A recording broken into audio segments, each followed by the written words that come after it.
In today's video, I'm going to teach you how to change task owner in Asana. In Asana, the term owner is simply the assignee, which means the person responsible for moving the task forward. Changing the owner is useful when work shifts to a different teammate, someone goes on leave, or a task reaches a stage that another person needs to handle. The process is quick and keeps your workflow organized.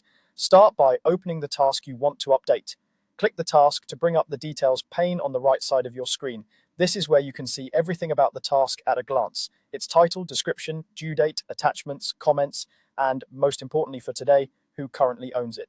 Next, look toward the top left of that details pane. You'll see the assignee's name or their profile photo right under the task title. That's the spot that controls ownership. Click directly on the name or photo.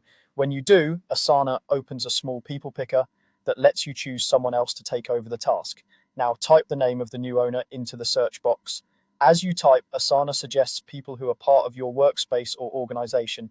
Click the correct person from the list to select them. If you don't see the name you expect, double check the spelling or make sure you're working in the right team or workspace.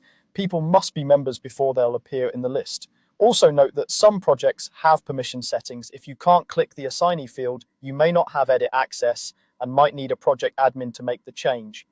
Once you've selected the new person, you're done. The assignee field updates immediately, and that individual is now the task owner. Asana will notify them through their inbox and, depending on their preferences, by email.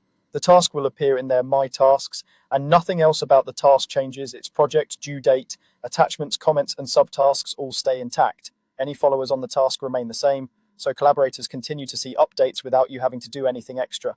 As a best practice, make sure the task's title and description clearly explain what's needed so the new owner has full context.